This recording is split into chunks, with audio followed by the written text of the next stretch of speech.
Nyatakan kerajaanmu,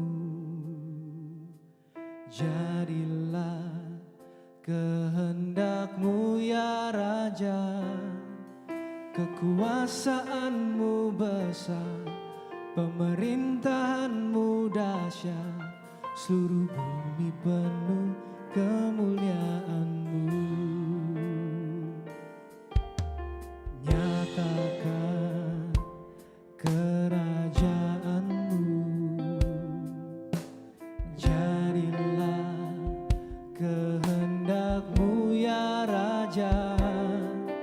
Kekuasaanmu besar, pemerintahanmu dahsyat, seluruh bumi penuh kemuliaanmu. Layak Engkau, agung mulia, ajaib besar, kudus Tuhan. Layak Engkau, agung mulia, ajaib besar, Yesuslah Raja.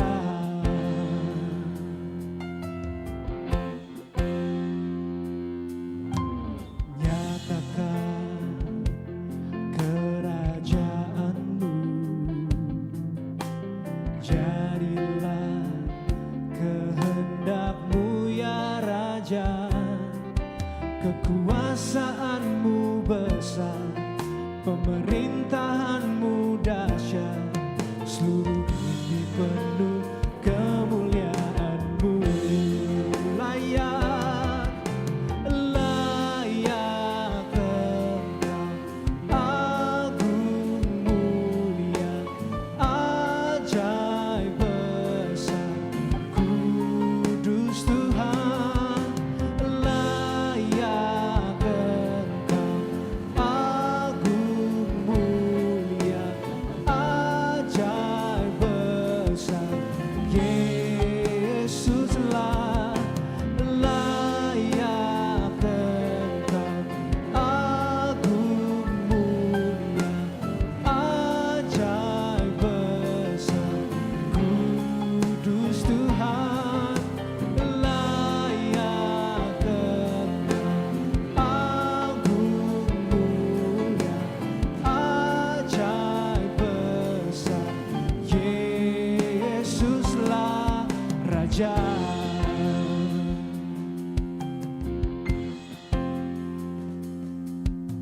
Layak, Engkau layak, layak, Engkau layak, layak, Engkau layak, layak Kau Tuhan. Mari katakan kudus, kudus, Engkau kudus, kudus, Engkau kudus, kudus, Engkau kudus, kudus Kau Tuhan. Say worthy, worthy, worthy.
love is.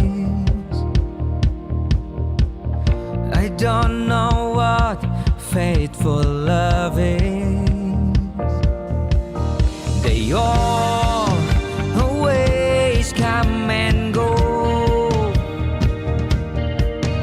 but it turns out I found it in you.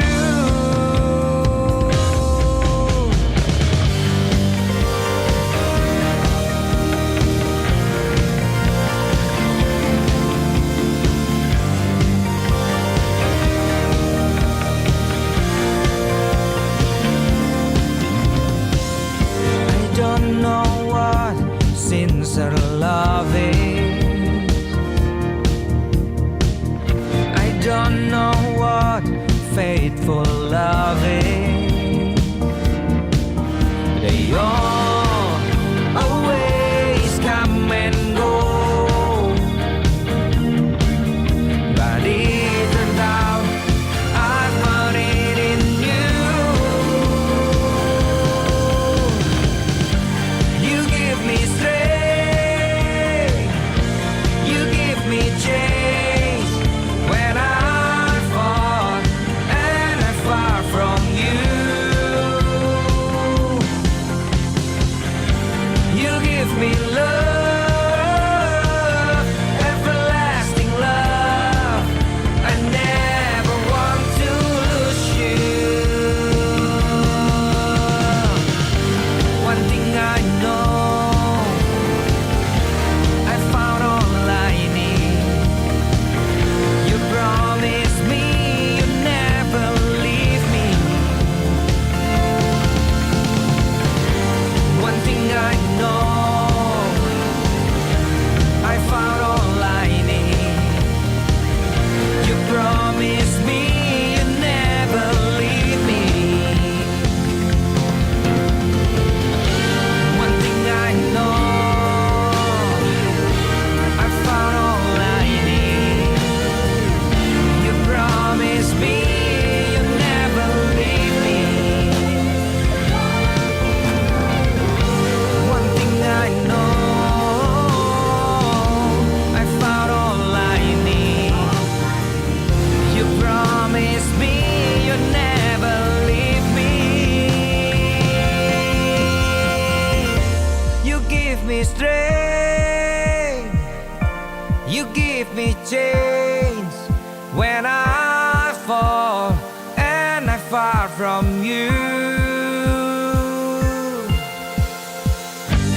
You give me love, everlasting love. I never want to lose you. You give me strength, you give me change when I fall and I'm far from you. Whoa.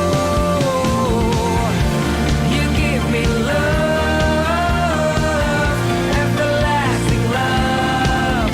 I never want to lose you. I never want to lose you. I never want to lose you.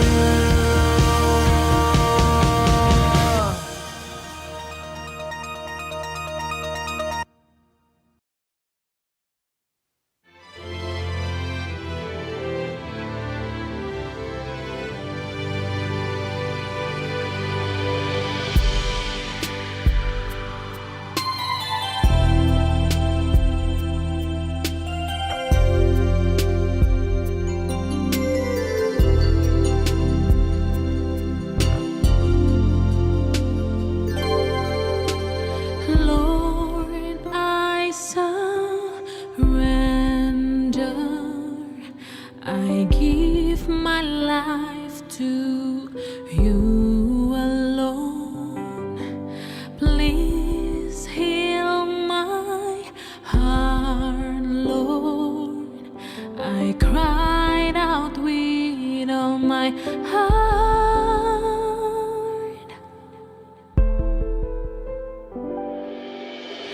I thank you, Lord. I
Forever I will sing your great love.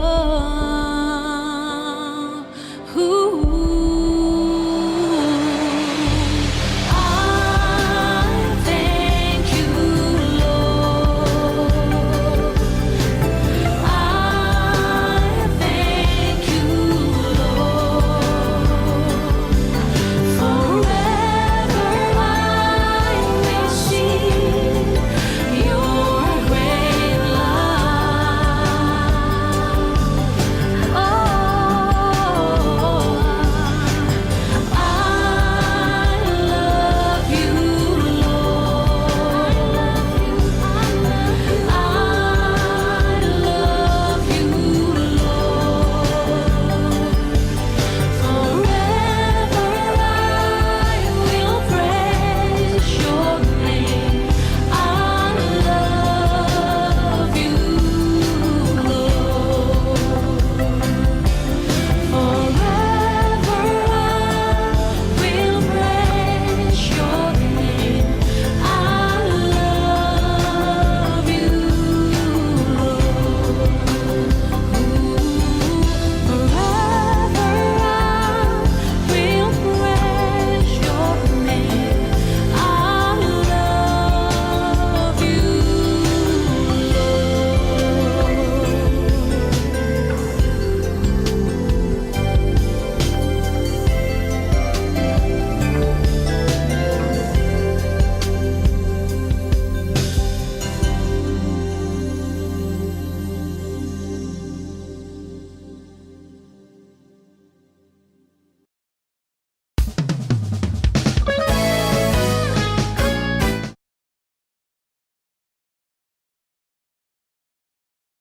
Selamat datang pada hari ini. Yang ada di tempat ini dan yang ada di rumah. Om, puji Tuhan, kita semua dalam keadaan yang baik. Mari kita ambil tempat duduk yang nyaman. Kita mengikuti protokol yang berlaku. Kita anak Tuhan, kita sebagai anak Tuhan. Jadi kita katakan, amin. Mari kita siapkan hati kita. Kita mau datang Tuhan diri Tuhan.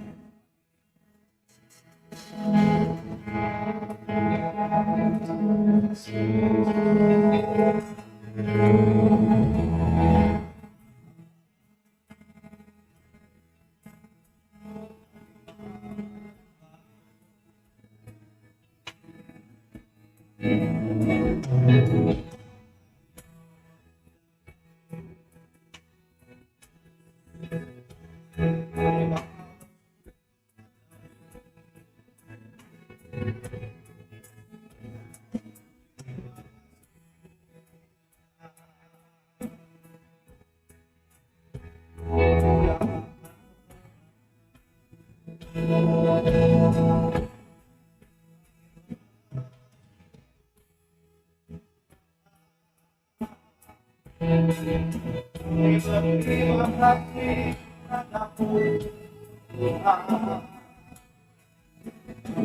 Tuhan.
kami Tuhan, kami percaya Engkau Allah yang selalu memegang kendali. Engkau Allah yang selalu menjadi sumber kekuatan kami. Engkau Tuhan yang selalu menjadi tempat sandaran kami Tuhan. Percaya Tuhan, hanya Engkau satu-satunya, hanya Engkau Allah, hanya Engkau Raja tempat ini. Kami mau memuji-Mu di dalam hati. Terima kasih Tuhan Yesus. Engkau Tuhan yang setia, kami percaya waktu-Mu selalu yang terbaik. Engkau Tuhan sandaranku, dan ku hanya akan berharap padamu. Satu-satunya yang ku andalkan, satu-satunya yang ku percaya,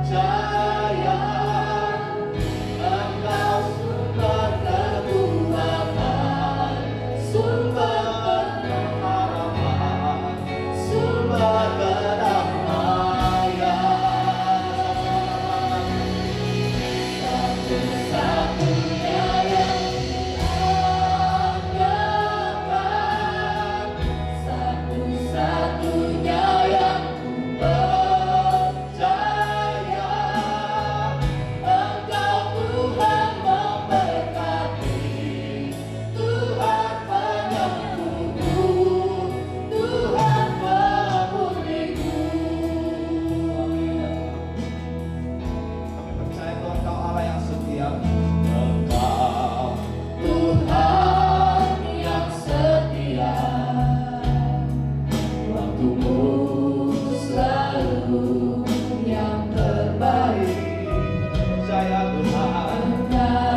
kami terbatas Tuhan. Kami tahu Tuhan kekuatan kami terbatas. Kami tahu kemampuan kami terbatas ya Bapa. Tapi kami percaya Tuhan, Kau Allah yang tidak terbatas. Kau Allah yang selalu menyediakan kekuatan yang baru bagi kami. Hanya di dalam nama Tuhan Yesus kami percaya. Kami mau mengandalkan Engkau selalu di dalam setiap musim hidup kami Tuhan. Kami mau serahkan segala pergumulan kami, segala sakit penyakit kami, segala kekhawatiran kami Tuhan, hanya di dalam tangan-Mu Tuhan. Kami percaya Tuhan Kau Allah yang sanggup mengubahkan hidup kami. Kami percaya Tuhan Yesus. Kami percaya Kau Allah yang selalu berjalan menyertai hidup kami Bapa. Kami mau katakan dengan iman. Kami mau katakan dengan iman kami Tuhan, bahwa kami selalu percaya di dalam nama Tuhan Yesus. Mari sekali lagi kita nyanyikan pujian ini. Satu-satunya yang ku andalkan, satu-satunya yang ku percaya, Engkau sumber kekuatan, sumber pengharapan, sumber kedamaian. Satu-satunya yang ku andalkan, satu-satunya yang ku percaya, Engkau Tuhan memberkati, Tuhan menentuku,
kasih untuk hari ini. Kami bersyukur dan berterima kasih kepadamu untuk setiap kasih dan anugerah, untuk pemeliharaanmu di hari-hari yang kami punya lewati. Bapak, terima kasih untuk hari ini dalam ibadah pagi hari ini Tuhan. Ibadah yang kami dedikasikan untuk Engkau Tuhan, untuk menyenangkan hatimu, untuk memuliakan Engkau Tuhan. Bapak, terima kasih, kami berdoa, biarlah sebentar kami boleh dengarkan firman. Berbicaralah Tuhan kepada kami, sampaikan apa yang menjadi keinginan. Urapan-Mu turun menyertai kami Tuhan, dan biarlah pemahaman dan pengertian akan firman ini kami boleh dapatkan dan kami boleh terima, sehingga dengan pemahaman dan pengertian yang kami punyai, kami boleh melakukan apa yang menjadi keinginan. Bapak, terima kasih, berbicaralah kepada kami. Dalam nama Yesus kami berdoa. Amin. Ya, puji Tuhan. Selamat pagi Bapak Ibu sekalian, Shalom. Puji Tuhan, senang kita boleh bersama-sama kembali di hari ini. Nah, Bapak Ibu yang dikasihi Tuhan, tanpa terasa waktu berjalan terus. Sekarang sudah minggu yang pertama di bulan Desember, dan kita bekerja, tidur, bangun pagi, kerja lagi, dan tahu-tahu kita sudah mengakhiri tahun 2020 ini. Waktu terus berjalan dengan sangat cepat. Nah, hari ini kita akan mau belajar sesuatu dari firman Tuhan, saudaraku. Mengasihi Tuhan. Tema bulanan dalam bulan ini, temanya adalah advancing. Jadi bagaimana apa yang sudah kita terima selama ini kita mau terus lanjutkan, terus kita mau memperluasnya. Nah saudara, tujuan Tuhan bukan hanya untuk diri kita, bukan hanya untuk sekitar terdekat kita, tapi tujuan Tuhan adalah bagaimana hidup kita ini bukan hanya memberkati satu keluarga, tapi hidup kita adalah memberkati satu kota, satu bangsa. Nah inilah keinginan Tuhan supaya hidup kita ini menjadi berkat. Pagi-pagi biasa saya malam saya biasakan matikan yang WA, kalau enggak kan tangtung bunyi terus ya. Nah, saudaraku, pagi-pagi waktu saya buka, saya cukup kaget ya, cukup kaget karena KPK menangkap satu orang menteri lagi yang waduh agamanya ini sama dengan kita, dan ini mengagetkan. Katanya menurut teman-teman saya, karena dia ada di Jawa Tengah, aktif dulu di satu gereja, yang dikatakan gini dulu aktif di gereja, kok bisa ya gitu. Nah saudara, ada banyak segala kemungkinan bisa terjadi, tapi biarlah kita sebagai anak Tuhan kita terus diperlengkapi oleh firman Tuhan supaya apa? Supaya jalan kita lurus ya. Nah hari ini kita akan belajar bagaimana kita menjadi pribadi yang mengasihi Tuhan dan mengasihi sesama ya. Kita buka dulu dari Matius pasal yang ke-22. Matius pasal yang ke-22 ayat 36 sampai yang ke-40. Oke. Matius pasal yang ke-22 ayat 36 sampai yang ke-40. Saya akan bacakan. Bapak Ibu yang ada handphone, ada Alkitabnya boleh baca lewat aplikasi Alkitab di handphone kita. Ayat 36, Guru, hukum manakah yang terutama dalam hukum Taurat? Jawab Yesus kepadanya, kasihilah Tuhan Allahmu dengan segenap hatimu, dan dengan segenap jiwamu, dan dengan segenap akal budimu. Itulah hukum yang terutama dan yang pertama. Dan hukum yang kedua yang sama dengan itu ialah, kasihilah sesamamu manusia seperti dirimu sendiri. Pada kedua hukum inilah tergantung seluruh hukum Taurat dan kitab para nabi. Kasihilah Tuhan Allahmu dengan segenap hati, segenap jiwa, dengan segenap akal budimu. Dikatakan itu hukum yang pertama dan yang terutama. Kemudian ada hukum yang kedua yang sama dengan hukum yang pertama tadi, yaitulah kasihi sesama manusia seperti dirimu sendiri.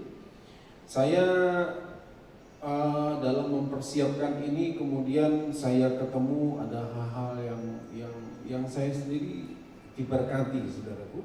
Nah, ternyata nanti kita akan belajar kenapa, ada alasan kenapa Tuhan itu katakan kita harus mengasihi Tuhan dan mengasihi sesama. Jadi segala sesuatu yang Tuhan kerjakan ini selalu dia itu punya alasan. Nggak ada yang kebetulan, nggak ada yang asal-asal saja. Kebetulan lah terjadi. Enggak, semua itu ada alasannya. Ya. Contoh, ada banyak peristiwa-peristiwa itu selalu dia tuh punya alasan. Kita belum tahu, kita belum mengerti, bukan berarti itu nggak ada alasannya. Mungkin kita yang belum mengerti. Nah, saudara, mengasihi Tuhan dan mengasihi sesama dikatakan adalah dua hal yang saling berkaitan, yang tidak bisa dipisahkan, ya. Dan ini tak terpisahkan dua ini. Jadi ini kayak satu paket. Kalau satunya dihilangkan, maka yang lain jadi tidak ada nilainya. Ya, saya beberapa kali saya kasih contoh, misalnya kita punya uang 100.000. Kalau Bapak Ibu punya uang 100.000, kemudian kalau dibagi dua, nilainya berapa? 50.000 kan? Nah, kalau misalnya uang kita ini 100.000, ya ini 100.000, ini kan kalau nilainya ini dibagi dua, maka nilainya adalah 50.000. Ya, tapi kalau misalnya uang 100.000 ini kita robek, ya saya tidak robek sungguhan nanti, jadi tidak. Dirobek dia, dibagi dua, dipotong dia bagi dua, maka berapa nilainya? Apakah sama dia dengan yang di sini 50.000, di sini 50.000? Enggak. Ya, dia uang 100.000, tapi kalau dia ini dipotong jadi dua, misalnya sebagian kiri ini potongannya, yang bagian kanan ini potongannya, berapa nilai yang kiri dan berapa nilai yang kanan? Tidak ada nilainya. Saudara boleh punya uang, kalau misalnya pecahan kita ada yang $100 gitu, bagi dua, tidak ada nilainya. Nah, mengasihi Tuhan dan mengasihi sesama itu adalah dua hal yang kalau kita pisahkan masing-masing, saya hanya mau mengasihi Tuhan tanpa mengasihi sesama, atau saya hanya mau mengasihi, peduli dengan sesama tanpa kita mau mengasihi Tuhan, nggak ada nilainya, saudara. Nggak ada nilainya. Dan dia jadi bernilai kalau dua-dua ini jalan sama-sama. Jadi bernilai. Nah, kita coba lihat contoh dari seseorang yang pernah dituliskan dalam Alkitab. Dan orang ini lakukan ini bagaimana membuat dia ini bisa bertahan dalam kesulitan, membuat orang ini bisa mengatasi sesuatu yang menekan dia. Bagaimana orang ini bisa setia sampai di akhirnya. Bahkan orang ini bisa bertahan dalam masa-masa sulitnya di hidupnya dia. Dan ini dia alami bukannya sebulan 2 bulan, bertahun-tahun. Dan belum tahu kapan akan berakhirnya. Tapi orang ini kenapa bisa bertahan? Nah, kita lihat nanti apa kuncinya. Dan apa hubungannya dengan hidup kita sehari-hari ini. Nah, kita belajar dari Yusuf. Kejadian pasal yang ke-37. Kita lihat. Kejadian 37. Kita lihat ayat 7 dan 9. Kejadian 37 ayat 7 dan 9. Waktu itu Yusuf mendapat mimpi yang kemudian dia ceritakan kepada saudara-saudaranya, dia ceritakan kepada ayah ibunya. Kita coba lihat dulu ya, ayat yang ke-7. dari pasal yang ke-37. Tampak kita sedang di ladang mengikat berkas-berkas gandum, lalu bangkitlah berkasku dan tegak berdiri. Kemudian datanglah berkas-berkas kamu sekalian mengelilingi dan sujud menyembah kepada berkasku itu. Ayat 9. Lalu ia memimpikan pula mimpi yang lain yang diceritakannya kepada saudara-saudaranya. Katanya, aku bermimpi pula, tampak matahari, bulan dan 11 bintang sujud menyembah kepadaku. Yusuf mendapatkan mimpi sesuatu yang akan terjadi sekian tahun yang akan datang. Berapa tahun? Enggak jelas. Tapi dalam mimpi itu dia dapatkan sesuatu dan kemudian dia katakan kepada saudara-saudaranya, abang-abangnya, aku mimpi. Berkas itu tempat karung, tempat gandum ya. Dikatakan 11 yang lain itu sujud menyembah kepada berkasku. Dan kemudian kali berikutnya dia dapat mimpi lagi. Mimpi lagi dia bilang gini, ada matahari, bulan dan 11 bintang, dan bintangku itu paling bersinar, dan 11 bintang, matahari dan bulan sujud menyembah kepada bintangku, kata Yusuf. Kalau Bapak Ibu perhatikan, semua dia ceritakan adalah tentang dirinya. Berkasku, bintangku, semua tentang dirinya. Nah saudara, kemudian setelah dia mendapatkan mimpi itu, mulailah penggenapan daripada mimpi. Nah, untuk menggenapi mimpi itu jadi kenyataan, maka Tuhan membutuhkan waktu. Waktu untuk apa? Waktu untuk mendidik, waktu untuk melatih Yusuf. Supaya apa? Supaya apa yang dimimpikan itu, apa yang Tuhan nyatakan lewat mimpi itu kepada Yusuf jadi kenyataan. Saudaraku, Tuhan itu pasti akan memberikan mimpinya kepada kita. Mimpi itu bisa merupakan satu keinginan, satu cita-cita yang di masa depan. Entahkah itu diberikan lewat orang tua kita, entahkah itu Tuhan berikan kepada kita, sesuatu yang akan terjadi di depan. Nah, untuk menggenapi mimpi itu, maka Tuhan perlu mendidik, melatih. Jadi yang minggu-minggu lalu kita belajar tentang yang namanya Lord disiplin. Tuhan perlu mendidik dan melatih kita supaya apa? Mimpi itu jadi kenyataan. Kenapa? Karena ingat saya pernah sampaikan, untuk mendapatkan hal-hal yang besar maka dibutuhkan kapasitas yang besar juga. Untuk mendapatkan kapasitas yang besar maka kita perlu dilatih, dididik sampai kapasitas ini cukup. Nah, cara Tuhan mendidik, cara Tuhan melatih itu berbeda-beda. Bapak Ibu semua dilatih dengan cara secara khusus oleh Tuhan. Jadi tidak bisa kita samakan. Tuhan mendidik saya, Tuhan mendidik istri dengan Bapak Ibu, semua pasti berbeda-beda. Bahkan kita dalam satu rumah, kita dididik oleh Tuhan dengan cara yang berbeda. Tapi yang penting kita dididik, dilatih, ya, Lord disiplin. Nah, untuk Yusuf, dia membutuhkan waktu 13 tahun. Di usia 17 tahun kemudian satu kali saudara-saudaranya masukkan dia ke dalam sumur kering. Dengan tujuan apa? Membunuh dia. Saudaranya bilang gini, abang-abangnya bilang, kakaknya bilang gini, kita mau lihat mimpinya itu jadi kenyataan apa tidak.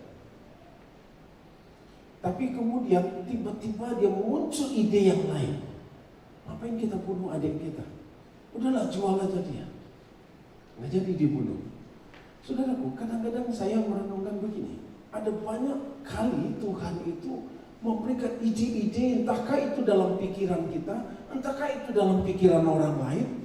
Yang ide ini sepertinya tidak ada apa-apa, tapi sebetulnya ide-ide ini adalah menggenapi mimpi-mimpi kita, menggenapi sesuatu yang Tuhan sedang rancangkan untuk hidup kita.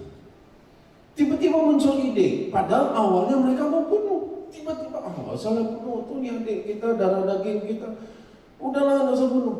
Akhirnya dia dijual jadi budak. Saudara, dari anak kemudian Yusuf menjadi budak. Budak itu di zaman dulu adalah orang yang hidupnya sudah dibeli oleh tuannya.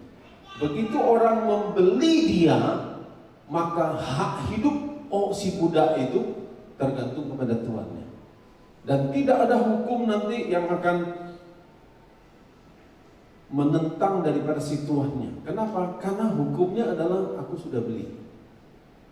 Yusuf dari seorang anak tiba-tiba menjadi budak dan dibawa pergi ke negara Mesir. Berada di negara asing, tidak ada keluarga dan statusnya adalah budak. Sepertinya mimpi itu adalah sekedar mimpi kali gitu ya. Sepertinya begitu. Tetapi tanpa Yusuf menyadari bahwa sebetulnya itu adalah bagian dari penggenapan mimpinya itu. Dia tidak tahu, tapi dia coba jalani. Sampai kemudian dia ada di Mesir, berada di rumah seorang pejabat tinggi yang ada di negara Mesir. Sekian tahun bekerja dan kemudian dia difitnah oleh istri Potifar karena istri Potifar mengajak dia untuk berzina, berbuat dosa, dan Yusuf nggak mau. Memiliki integritas, dia bilang enggak, aku tidak mungkin berdosa kepada Tuhan dan tidak mungkin melakukan kesalahan ini kepada tuanku Potifar, dan dia tidak mau. Dan akibatnya karena istri Potifar malu dan dia dipermalukan oleh Yusuf dan dia fitnah Yusuf, masuk penjara. Sepertinya mimpi itu akan segera berakhir, dikubur selama-lamanya. Sudah budak, masuk penjara lagi. Suatu kali kemudian Yusuf itu mengartikan mimpi juru minuman dan juru makanan raja yang ada di dalam penjara bersama-sama waktu itu. Yusuf sudah titip pesan nih, nanti kalau apa yang aku sampaikan ini jadi kenyataan, tolong kasih tahu kepada raja. Karena juru minuman raja adalah orang yang akan membawa minuman ini dan makanan ini kepada raja. Jadi sebelum raja minum, maka dia akan cicip dulu minum itu. Jadi kalau minuman itu beracun, dia mati duluan. Dan raja sangat percaya kepada juru minuman ini, karena dia yang menentukan hidup mati dan raja. Dan ternyata pada waktu setelah dia menceritakan dan kemudian jadi kenyataan, dan dia dilupakan oleh juru minuman raja ini. Nah saudara, dia dilupakan oleh si juru minuman ini. Dan sampai kemudian 13 tahun Yusuf mengalami peristiwa ini. Dan setelah di usia 30 kemudian, barulah kemudian lewat satu peristiwa Tuhan memberikan mimpi kepada Firaun. Firaun bingung, dia mimpi tapi tidak tahu artinya apa. Dan kemudian dalam kebingungannya itulah dia akhirnya juru minuman itu ingat bahwa Yusuf pernah mengartikan mimpinya, dan muncullah Yusuf menjadi pemimpin di Mesir. Nah saudara, saya katakan tadi, apa yang membuat Yusuf bisa bertahan selama 13 tahun ini? Apa yang bisa membuat Yusuf itu jadi kuat? Dia bukan Superman dia. Bukan orang yang tidak bersalah. Bukan orang yang tidak punya kelemahan. Tapi kita lihat, setelah 13 tahun dia mengalami masa-masa itu, dan Tuhan berkata cukup. Kapasitasnya cukup. Kemampuannya untuk mendapatkan porsi yang lebih besar itu cukup, dan kemudian Tuhan katakan ini waktunya, dan Yusuf diangkat naik. Nah, saudara, saya melihat kuncinya sangat sederhana. Kenapa? Karena Yusuf mengasihi Tuhan. Dan itu dia buktikan dengan apa? Dengan dia mengasihi sesama. Nah, saudaraku, dan kita lihat dalam 13 tahun dia dididik, 13 tahun dia dilatih oleh Tuhan itu, perubahan apa yang terjadi dalam hidupnya. Nah, perubahan hidup inilah yang kemudian bilang, ya cukup. Nah, kita lihat ya, setelah peristiwa-peristiwa dia mau dibunuh, masukkan dalam sumur tadi, dia jadi budak ada di negara asing, tidak ada keluarga yang bersama-sama dengan dia, difitnah, masuk penjara, bertahun-tahun ada dalam penjara, tapi kemudian dengan cara yang ajaib dia dikeluarkan dari penjara. Bahkan rasanya tidak mungkin orang Mesir mau mengangkat orang Ibrani, mantan narapidana, untuk menjadi pemimpin nomor 2 di negara itu. Kalau bukan Tuhan, tidak mungkin. Nah, tapi kita lihat ya, hasil didikan, hasil pelatihannya Yusuf selama 13 tahun itu. Kita coba lihat dari Kejadian pasal yang ke-45. Kejadian pasal 45. Setelah Yusuf diangkat menjadi pemimpin, kemudian kita lihat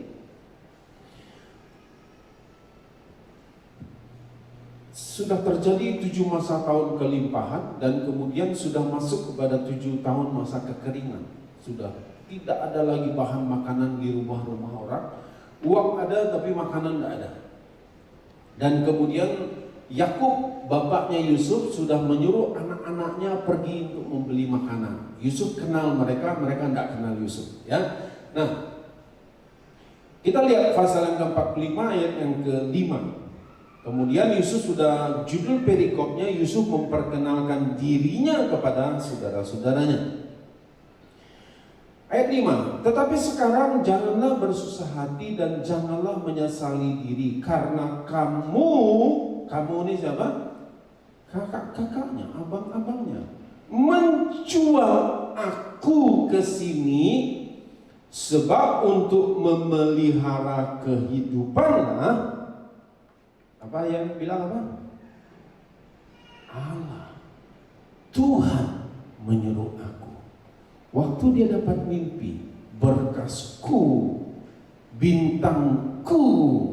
Tapi setelah dia dilatih oleh Tuhan, dia bilang begini, tetapi Tuhanlah yang mengizinkan kamu menjual aku ke sini. Supaya apa?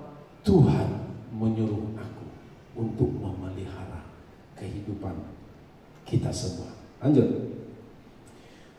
Ayat 6. Karena telah 2 tahun ada kelaparan dalam negeri ini, dan selama 5 tahun lagi orang tidak akan membajak atau menuai, maka Allah telah menyuruh aku mendahului kamu untuk menjamin kelanjutan keturunanmu di bumi ini, dan untuk memelihara hidupmu sehingga sebagian besar daripadamu tertolong. 8. Jadi bukanlah kamu yang menyuruh aku ke sini, tetapi Allah. Dialah yang telah menempatkan aku sebagai bapa bagi Firaun dan tuan atas seluruh istananya, dan sebagai kuasa atas seluruh tanah Mesir. Segeralah kamu kembali kepada bapa, katakanlah kepadanya, beginilah kata Yusuf anakmu, Allah telah menempatkan aku sebagai tuan atas seluruh Mesir. Saudaraku, sudah lihat perbedaannya? Dulu selalu aku. Tetapi sekarang Yusuf katakan, enggak, bukan aku, tapi Tuhan. Bukan aku, tapi Tuhan. Orang yang masih membanggakan semua karena akulah yang berdoa. Kalau aku tidak kerja keras, betul kita harus bekerja keras. Kalau aku tidak berpikir, kalau aku tidak begini, kalau aku tidak begini, maka Tuhan akan mengizinkan didikan dan pelatihan itu. Sampai kita berkata, semua karena Tuhan yang memberkati aku. Tuhan yang mengangkat aku. Tuhan, Tuhan, Tuhan, Tuhan.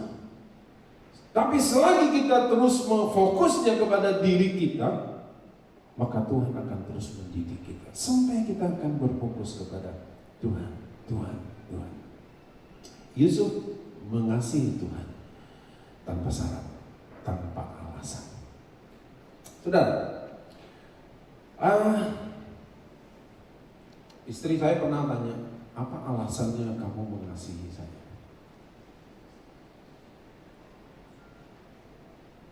Apa alasannya? Cantik, saya bilang ya memang cantik. Tapi itu bukan alasan saya untuk mencintai dia. Kenapa? Karena kecantikan manusia itu tetap ada batas-batasnya. Setelah orang berumur 70-80 tahun, orang akan bilang masih nampak ya sisa-sisa kecantikan, ya gitu kan? Setelah umur 70 itu kan tidak ada orang bilang oh cantik, masih nampak sisa-sisa kecantikannya. Jadi yang nampak cuma sisanya aja. Yang porsi besarnya sudah hilang. Jadi saya bilang gini, saya mengasihi, kenapa? Karena saya memang mengasihi dia. Oh alasannya apa? Tidak ada alasan, saya mengasihinya. Nah saudara, seharusnya dalam hidup kita, kalau kita masih, aku mengasihi dia, kenapa? Karena dia baik. Bagaimana kalau suatu saat dia tidak berbuat baik kepada kita? Kalau aku mengasihi dia, karena dia lakukan ini, bagaimana kalau dia tidak lakukan? Masih bisa nggak kita mengasihi dia? Jadi saya katakan begini, saya mengasihi. Kenapa? Istri saya, kenapa? Karena memang saya mengasihi dia. Adakah alasan? Saya bilang, enggak, karena saya memang mengasihi dia. Jadi apapun perubahan yang akan terjadi di hari-hari berikutnya, di tahun-tahun berikutnya, itu tidak akan menggoyahkan saya untuk tetap mengasihi dia. Kenapa? Karena saya mengasihi dia. Bukan karena ada alasan. Yang muda-muda perlu belajar, ya. Kalau sekarang kamu, kenapa kamu mau menikah dengan dia? Karena dia begini, itu wajar. Tapi dalam prosesnya, kita harus sampai di satu titik di mana kita berkata, aku mengasihi kamu karena aku mau mengasihi kamu. Ada. Apapun perubahan dari pasangan kita, tidak akan menggoyahkan kita. Kenapa? Karena kita mengasihi. Dan inilah yang membuat Yusuf bisa bertahan di tengah masa-masa sulitnya, di masa yang menekan dia. Sepertinya mimpinya tidak akan jadi kenyataan, tapi dia berkata kepada Tuhan, aku mengasihimu Tuhan. Dia buktikan dengan apa? Dia mengampuni kakak-kakaknya. Itulah yang dikatakan bahwa mengasihi Tuhan itu mesti dikorelasinya adalah dengan mengasihi sesama. Jadi kalau saudaraku, kalau kita sebagai suami istri masih tidak bisa saling mengasihi tanpa syarat, tanpa alasan, mari kita terus izinkan diri kita dididik, dilatih oleh Tuhan sampai kita mengambil satu keputusan bahwa aku mengasihi kamu karena memang aku mengasihi kamu. Enggak ada yang lain. Kenapa kamu mengasihi dia? Karena aku mau mengasihi dia. Bukan karena ini, karena itu, karena ini. Enggak. Semua itu bisa berubah. Oh karena dia nurut dengan firman Allah, itu bisa berubah. Tapi kalau kita mengasihi tanpa syarat, tanpa alasan tadi, inilah yang Yusuf lakukan. Dia mengasihi Tuhan. Kenapa dia mengasihi Tuhan? Karena memang dia mengasihi Tuhan. Gak ada yang lain.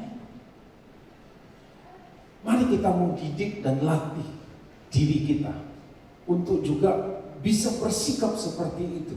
Dan itu dimulai dengan keluarga, suami dan istri, orang tua dan anak. Mari mengasihi. karena memang aku mau mengasihi dia. Nah, saudara, yang hebatnya saudaraku, yang hebatnya, saya katakan ada alasan apa sehingga Tuhan itu sepertinya itu memaksa dalam tanda kutip ya. Sepertinya Tuhan itu memaksa kita memang harus mengasihi. Ya. Nah ternyata ini yang saudaraku setelah saya persiapkan ini, saya menemukan ini, waduh saya kagum. Ya. Dan membuat akhirnya saya katakan buat kita semua, biarlah kita selesai kita dengarkan firman ini, kita ambil keputusan. Wah, aku mau mengasihi Tuhan. Dan aku akan buktikan mengasihi Tuhan dengan cara mengasihi sesama. Mulailah di lingkungan di mana terdekat dari kita, yaitu di rumah kita. Aku mau mengasihi anak-anakku karena dialah menjamin masa depanku. No. Aku mengasihi dia karena memang aku mengasihi dia. Aku mengasihi suamiku, kenapa? Karena memang aku mengasihi dia. Aku mengasihi istriku, kenapa? Karena memang aku mengasihi dia. Nggak ada yang lain. Nah, saudara, kenapa alasannya itu tadi? Nah, ternyata saudaraku, Tuhan itu sudah mendesain tubuh kita ini, dan segala apa yang ada di dalam tubuh kita ini sudah didesain oleh Tuhan supaya kita itu mengasihi. Dan kalau waktu kita sudah melakukan itu, maka hasilnya itu akan sangat hebat dan luar biasa untuk kita. Ya, nah, jadi yang terjadi adalah gini saudaraku, pada waktu saudara mengasihi, maka di dalam tubuh kita ini ada yang secara otomatis maka hormon di dalam tubuh kita ini akan bekerja. Dia ini bekerja otomatis. Kalau saudara memiliki hatinya itu gembira, maka otomatis hati yang gembira itu akan membuat hormon yang namanya endorfin itu bekerja. Kalau saudara memiliki rasa aman, damai, maka ada hormon yang namanya serotonin itu akan bekerja otomatis. Dan satu lagi, kalau ada cinta, kasih, sayang, maka ada satu hormon lagi namanya melatonin bekerja. Dan endorfin, serotonin, dan melatonin ini hormon yang kalau dia bekerja mendatangkan rasa nyaman di seluruh tubuh kita. Dan kita akan rasakan seolah-olah kita ini sudah ada di surga kalau hormon ini bekerja. Makanya orang kalau jatuh cinta, dunia ini milik kita berdua, yang lain kos sama kita, yang punya kita gitu kan. Nggak peduli orang tuanya bilang, nah dia ini suka minum minuman keras, nggak punya kerja, nak dia begini, nggak begini, mah cinta, ya kan, betul kan? Aku cinta, mah cintaku sangat berat, lebih berat daripada muatan truk, mah.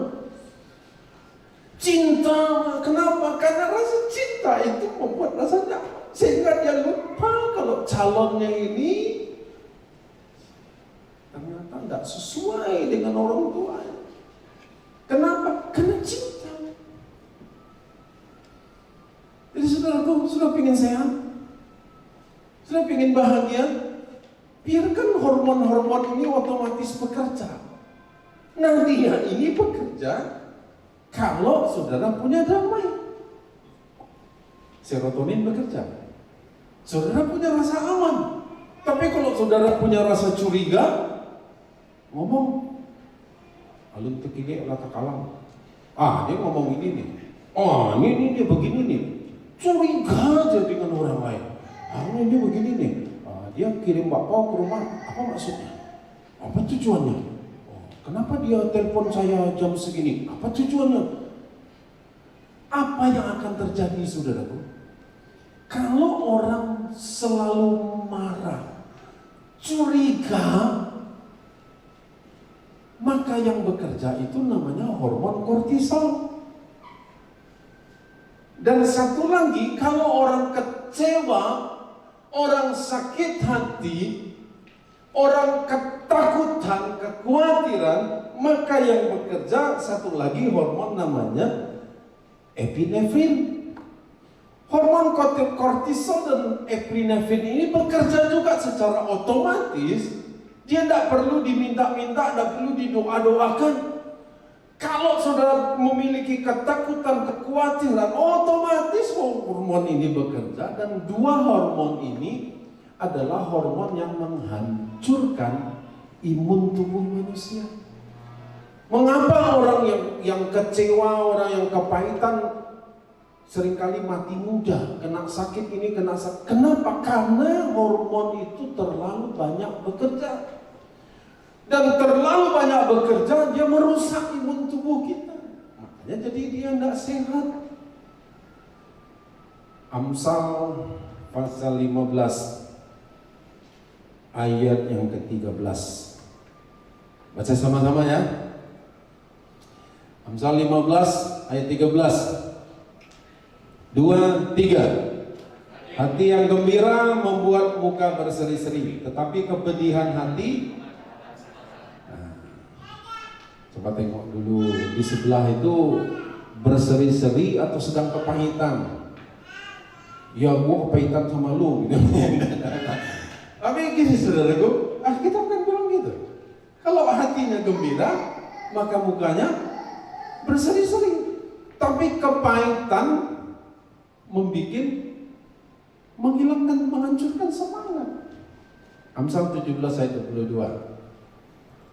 Hati yang gembira adalah obat yang manjur ya. 2, 3. Hati yang gembira adalah obat yang manjur, tetapi semangat yang patah mengeringkan tulang.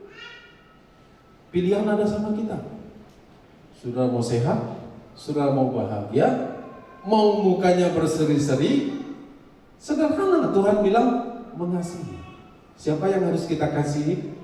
Mengasihi Tuhan dan mengasihi sesama. Waktu kita praktekkan ini vitaminnya lebih hebat. Obat yang manjur gitu. Lebih hebat daripada vitamin yang paling hebat di dunia ini. Saya perhatikan saudaraku, kenapa orang suka sama dekat-dekat sama istri saya? Rasanya katanya, terus saya coba ngomong saudaraku, dia bilang kalau saya dekat sama dia, rasanya masalah ini tidak ada aja, happy aja, gembira aja gitu. Makanya saudaraku sering-sering bergembira lah. Amin.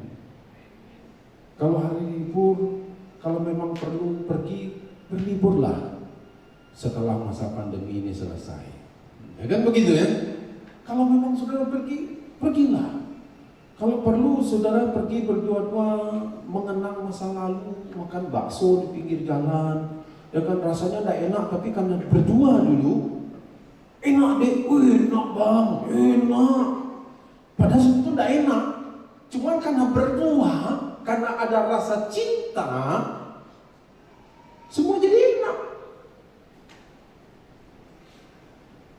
Yang sudah lama tidak pergi berdua-dua, pergilah berdua. Suami istri maksudnya, yang belum jangan cari-cari gitu ya. Ya pergilah, bawalah teman-teman yang sedang heboh bersama-sama bergembira. Kalau saudara rasanya tidak bisa gembira, ya sudahlah panggil ibu gembala. Itu sudah gembira. Amin saudaraku. Sudah jelas kenapa alasannya kita harus mengasihi.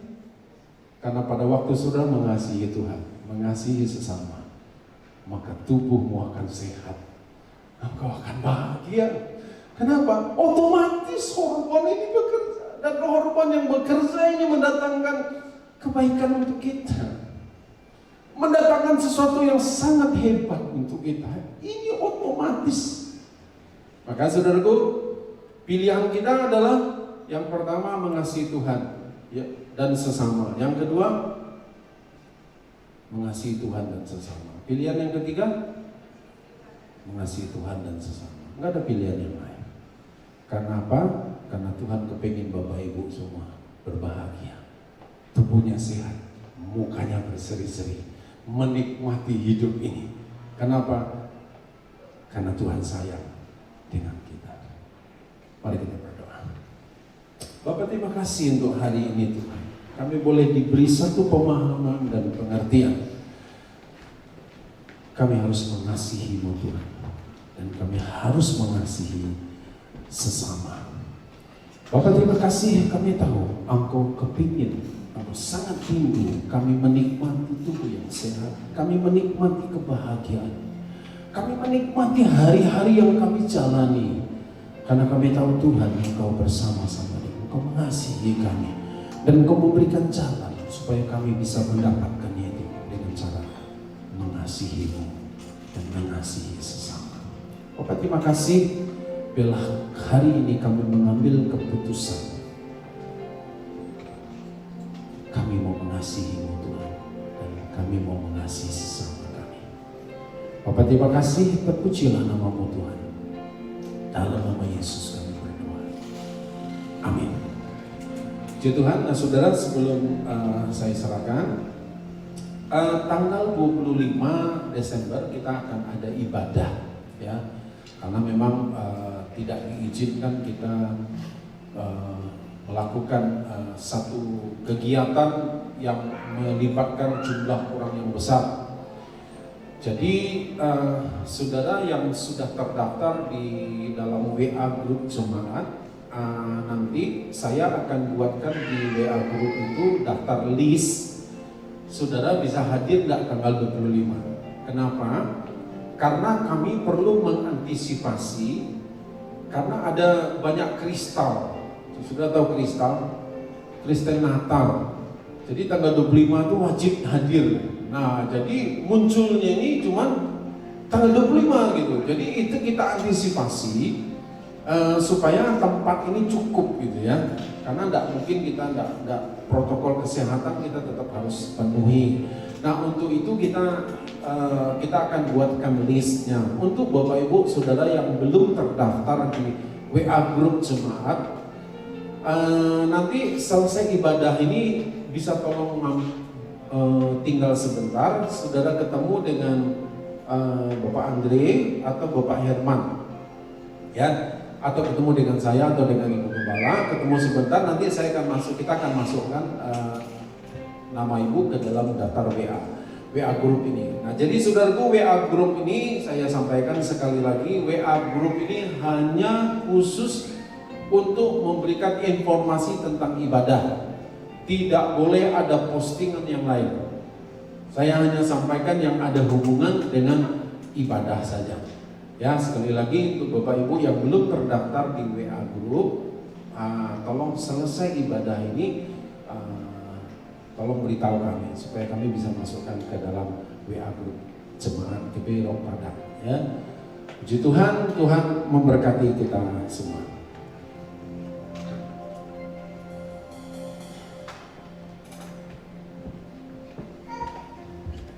Puji nama Tuhan, kita semua diberkati oleh pemberitaan firman yang diberitakan oleh Pendeta Yohanes Beni. Kita diingatkan lagi untuk saling mengasihi. Amin. Mari Bapak Ibu, kita sebentar lagi menyaksikan pastor message dari Pendeta Timotius Arifin.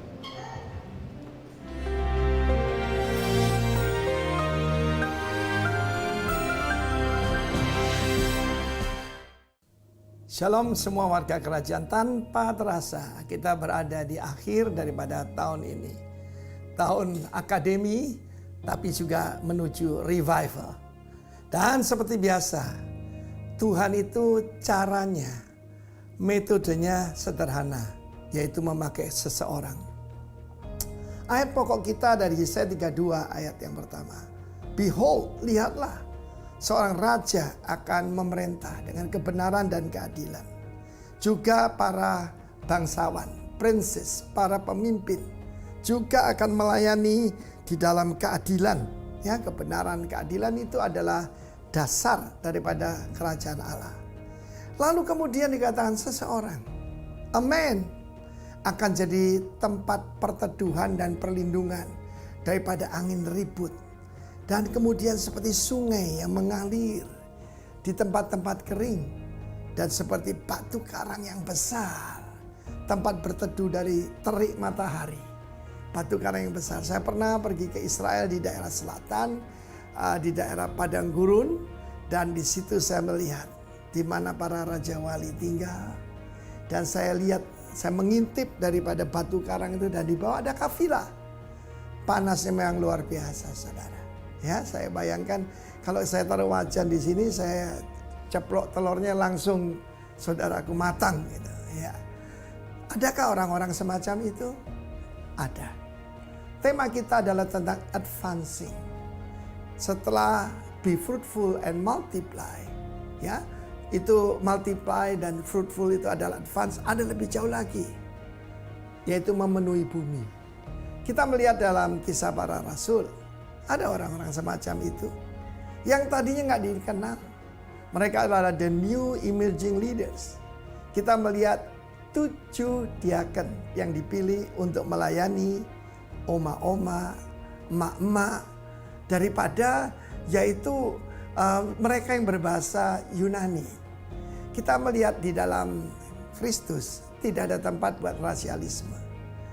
Melalui Stefanus yang dengan boldness, dengan keberanian memberitakan kebenaran, dan dia jadi martir yang pertama, itu memberikan dampak yang hebat. Yang pertama kepada rekan-rekannya. Filipus menembus batas. Kisah Rasul 8 ayat 1. Kalau Kisah Rasul 1 ayat 8 kuasa besar, Kisah Rasul 8 ayat 1 penganiayaan besar. Dia menembus batas kemana? Samaria. He's advancing the kingdom. Bukan cuma Samaria mengalami revival. Saya lihat yang buruk bisa berlanjut pada revival. Ingat Indonesia 1965. Ingat Indonesia 1998. Semua yang buruk bisa jadi baik.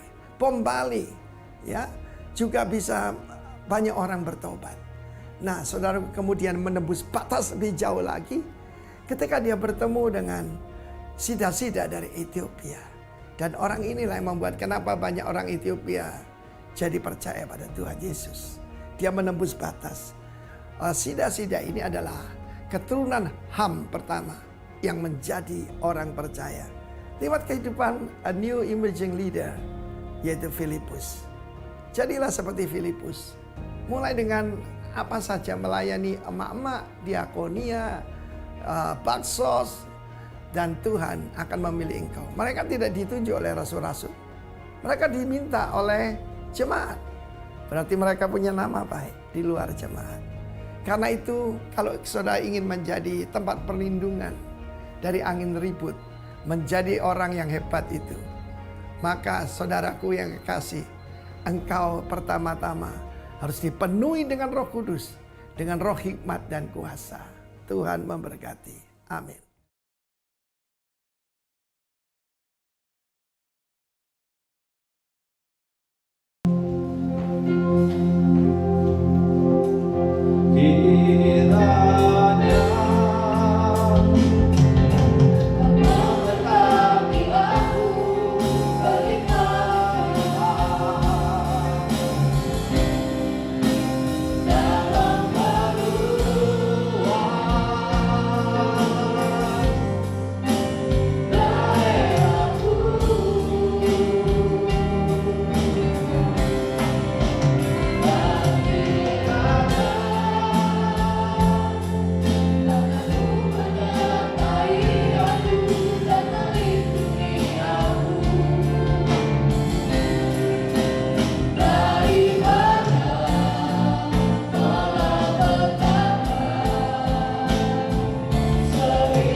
kasih Bapak, terima kasih Tuhan Yesus buat setiap kesempatan yang Kau berikan Tuhan.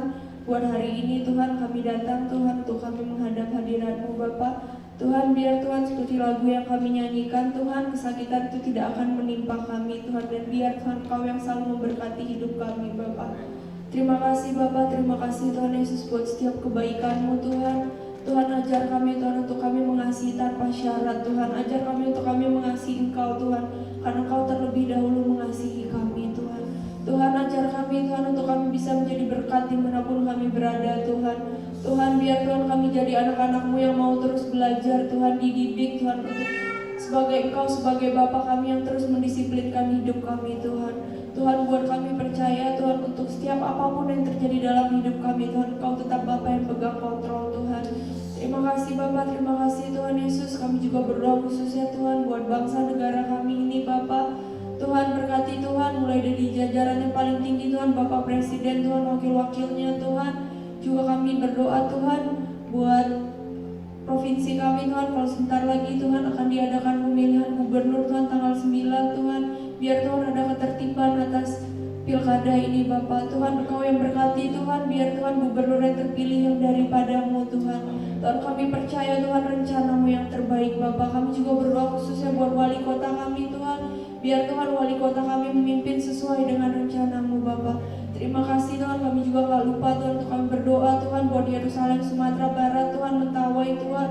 Tuhan biar Tuhan bangkit Tuhan, anak-anak yang cinta sama Engkau Tuhan. Terima kasih Bapak, terima kasih Tuhan Yesus. Kami percaya Tuhan akan ada kebangkitan corona Tuhan. Bukan coronavirus yang menakutkan Tuhan, tapi kami tahu Tuhan di balik suatu hal Tuhan Engkau mendatangkan kebaikan buat bangsa negara kami Bapak.